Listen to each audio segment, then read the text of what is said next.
today's polarized political situation, what steps can the Parliament and civil society take to institutionalize bipartisanship in national security matters, transforming crisis into moments of collective resilience? A very good question, but you're going to get me into trouble because what you're asking is what I've been advocating, but not everyone likes it. Politics is, unfortunately or otherwise, in any democracy, it's about competition. And as a result, when people like me say that we respect our parties, we have certain values and convictions that keep us in our parties, but we need to cooperate with other parties in the interests of national security, the question you asked. Sometimes the parties feel that is disloyal to them, and that becomes a big problem. Which is your first loyalty? To my mind, the nation comes first. Parties are a means of making the nation better.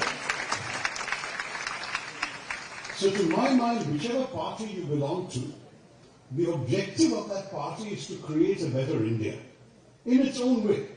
Now, parties have every right to disagree about the best way of doing that, the best way of making a better India.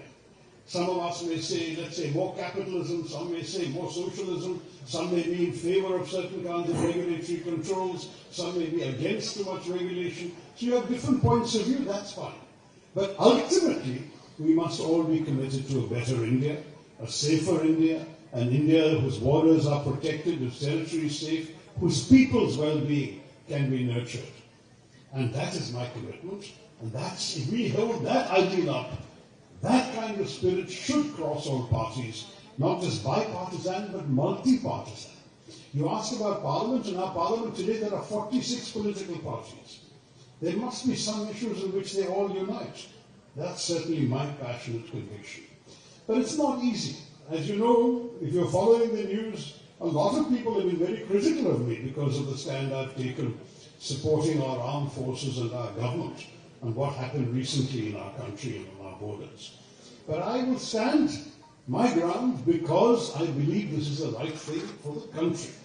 And when I speak of India, I speak for all Indians, not just those who may like my party. And I believe that that's something that should apply to other parties too. I'm not only saying this to my party, I'm saying it to all parties. Put your differences aside when the nation is imperiled. Because if there is no, there's a very famous line of Nehru's, which I am very fond of quoting. Who lives if India dies? And that's a question to which there is no answer. India must come first, then only can we all live. Thank you, sir. Thank you very much.